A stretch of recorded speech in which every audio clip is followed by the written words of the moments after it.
안녕하세요. 코딩하는 기술사입니다. 오늘은 이 대량 쿠폰 발급 시스템 개발에 대해서 좀 말씀을 드려볼까 합니다. 총 2번에 걸쳐서 좀 말씀을 드릴 건데요. 이번 시간에는 그 첫 번째 시간으로 저의 그 과거 이 쿠폰 발급 시스템 개발과 관련된 저의 과거 경험을 말씀을 드리고 2회차에서는 실제 실무에서 이 대량 쿠폰 발급 시스템을 개발하기 위한 요구사항과 이 요구사항을 구현하는 어떤 설계 개발 전략에 대해서 말씀을 드리겠습니다. 요즘 바이브 코딩이라고 해서 요구사항을 잘 파악하는 능력이 중요하다고 하죠. 요즘은 how보다 what, what에 대한 정의, 즉 도메인을 이해하고 무엇을 개발해야 될지 아는 능력이 중요하다고 하는데요. 이건 바이브 코딩이 나오기 이전에도 중요한 능력이긴 했습니다. 이 경험 많은 개발자가 how만 잘하는 게 아니라 what도 잘했죠. 수많은 경험과 시행착오들이 결국 어떤 걸 만들어야 될지에 대한 감각도 생기고 품질 같은 부분도 같이 고려할 수 있기 때문에 과거에나 지금이나 이 what에 대한 능력은 중요한 겁니다. 그래서 2부에서는 실제 실무에서 대량 쿠폰 발급에 대한 그 개발 요구사항이 어떤 건지 정의해보고 그것을 구현하기 위한 설계 전략을 말씀을 드려보겠습니다. 오늘은 이 저의 그 과거 경험을 말씀드릴 건데요. 2006년입니다. 지금으로부터 20년 전이네요. 2006년에 제가 그 국내의 메이저 게임 회사에 근무를 했었습니다. 여기서 제가 게임 빌링 개발을 담당을 했었는데요. 빌링이라는 것은 돈과 관련된 거죠. 게임 빌링이었었는데 당시 리니지나 뮤 같은 RPG 게임들의 과금 체계는 정액제, 정량제, 종량제도 있었고요. 그리고 부분 유료화가 막 시작되려고 했던 시기죠. 이 아이템 판매하는 거 있잖아요. 그리고 PC방 과금, 빌링이 대략 이런 일들을 하는 거였습니다.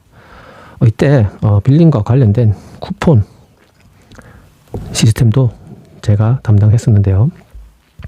한번 발급할 때 수십만에서 작게는 수백 개도 있었고요. 수백 개, 수천 개, 수만 개, 수십만, 때에 따라서는 수백만 개의 쿠폰을 한 번에 발급하는, 그리고 발급된 쿠폰을 운영하는 시스템을 개발한 적이 있습니다.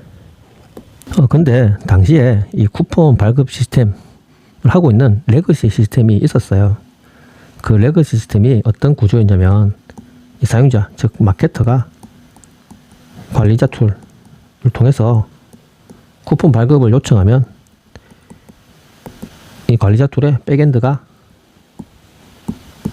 쿠폰 데이터베이스와 연동하는 구조였는데요.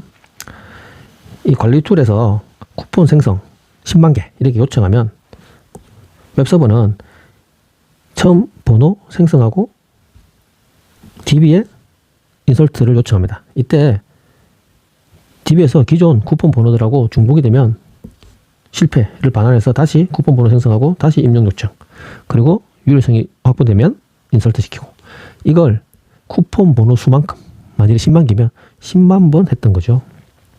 처음에 이 시스템이 개발되고 쿠폰을 수백 개, 수천 개 이렇게 생성할 때는 큰 문제 없이 잘 운영이 됐습니다. 근데 쿠폰 번호가 누적되고 시간이 지나면서 쿠폰을 점점 많이, 한 번에 많이 발급하게 되면서 이 시스템이 점점 느려지게 됐는데요. 쿠폰 번호를 한 번에 많이 생성할 땐 등록 요청을 하고 거의 반나절 이상이 걸려서 오전에 등록해 놓고 오후에 확인하는 그런 일도 있었고요. 그리고 어떤 마케터가 여러 명이 있었는데 본인의 캠페인, 그리고 본인의 발급하는 쿠폰 번호가 따로따로 있는데 A라는 사람 마케터가 먼저 이 작업을 하고 있으면 B씨는 대기를 해야 되고 이런 경우도 있었던 걸로 기억합니다. 당시 제가 받았던 미션은 이 쿠폰 시스템에서 특히 이 발급 성능을 올리고 운영 효율을 꾀할 수 있도록 하는 미션을 받았었는데요. 당시 여러 가지 개발과 설계, 구현을 했는데요. 그 중에서 쿠폰 발급 속도 개선과 관련해서 크게 세 가지 측면에서 접근을 했습니다. 첫 번째, 이 네임스페이스라는 개념을 도입했습니다. 쿠폰을 발급하려면 해당 쿠폰에 캠페인을 먼저 등록하게 되어 있습니다. 쿠폰 번호가 총 5자리씩 5개, 총 25자리였어요.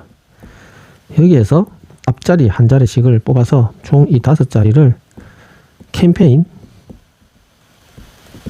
번호로 사용했고, 이 캠페인 번호를 네임스페이스로 사용했던 거죠. 이렇게 네임스페이스를 사용하면 기존에 등록된 수많은 쿠폰 번호들하고는 중복 체크를 할 필요가 없어지는 겁니다. 왜냐하면 캠페인별로만 중복되지 않으면 되거든요. 실제 캠페인은 1년에 많이 해봐야 수십 개, 진짜 많이 하면 수백 개 정도밖에 안 되잖아요. 그 정도의 중복 체크는 아무 일도 아니죠. 그래서 이 캠페인을 네임스페이스로 취급해서 기존에 생성된 캠페인들 하고 중복 검사에서 이 캠페인 번호가 유일하면 그 이후부터는 이 캠페인에 딸려있는 쿠폰 번호, 실제 수십만 개의 쿠폰 번호는 그 이전에 생성된 캠페인들의 쿠폰 번호하고 비교할 필요조차 없게 되기 때문에 중복 검사를 하는 대상 자체를 획기적으로 줄여서 쿠폰 발급에 드는 중복 비용 검사를 많이 줄인 것이죠. 그리고 이렇게 네임스페이스를 사용하면서 테이블도 이 네임스페이스, 즉 캠페인별로 분리를 해버렸어요.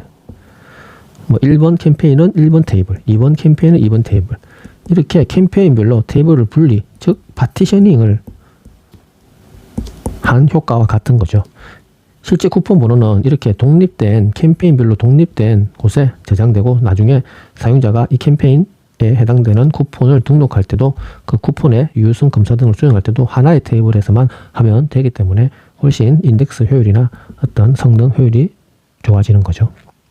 그리고 두 번째로 쿠폰 번호를 생성하고 중복 검사를 하는 것을 기존에는 그 관리자 웹서버, 백엔드 서버에서 수행을 했다면, 저는 이걸 마케터의 로컬 PC의 메모리에서 수행을 하도록 했습니다.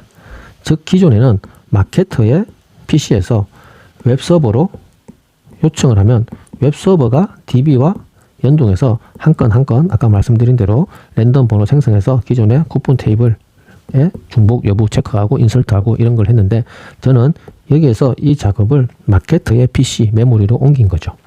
아까 말씀드린 대로 웹서버 단에서는 캠페인 번호에 대한 유일성 검증만 DB 단에서 수행하면 되고, 캠페인 번호가 유일하다면 그 이후부터는 그 캠페인 안에 해당되는 수십만 개의 실제 대량의 쿠폰은 서버에 비교할 필요 없이 이미 캠페인 번호가 유일성이 보장됐기 때문에 그 캠페인 번호에 해당되는 실제 쿠폰 번호 수만 개의 수십만 개의 쿠폰 번호는 마케터의 PC에서만 랜덤하게 생성하고 여기 내에서만 중복 검사를 하면 되는 구조로 만들어서 성능을 획기적으로 개선을 시켰던 것입니다.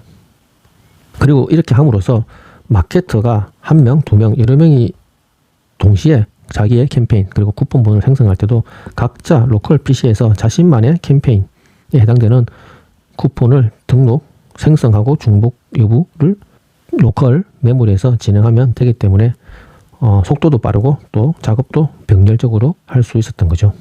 그리고 마지막으로 세 번째, 벌크 인서트입니다. 앞서 마케터 PC 메모리에서 생성된 이 수십만 개의 쿠폰 번호는 메모리상에서 쭉 다 생성하고 난 뒤에 벌크로 웹을 통해서 DB로 입력을 했던 거죠. 이 수가 수만 개, 수십만 개 이렇게 많을 경우에는 한 번에 수십만 개를 벌크로 하기에는 부담이 있으니까 수천 개씩 잘라서 이렇게 벌크로 입력을 시켰습니다. 이렇게 세 가지, 크게 보면 이거 두 가지일 수 있고요. 이렇게 네임스페이스 캠페인 번호를 네임스페이스로 사용해서 중복 검사 대상을, 즉 범위죠. 중복 검사 범위를 확 줄여버렸고, 그리고 테이블을 분리함으로써 테이블 파티셔닝 효과를 가져갔고, 쿠폰 번호 생성과 그 캠페인 내에 실제 쿠폰 번호들의 중복 검사는 마케터의 로컬 PC 메모리상에서 수행되게 함으로써 성능을 개선시키고 마케터들의 업무 병행을 할 수 있도록 개선한 것이죠. 더불어 이렇게 함으로써 웹서버, 즉 관리자 서버인 백엔드 웹서버의 부하도 많이 경감을 시키게 된 것입니다. 오늘은 이렇게 20년 전에 제가 경험했던 개발, 쿠폰 발급 개발 경험을 공유드렸고요. 다음 시간에는 실제 이 게임 회사나 쇼핑몰 등에서 쿠폰 발급을 많이 하는데요. 실무적으로 어떤 요구사항이 있고 그 요구사항을 개발하기 위한 어떤 설계와 개발 기법을 사용하면 되는지에 대해서 말씀을 드리겠습니다. 자, 오늘 수고하셨습니다.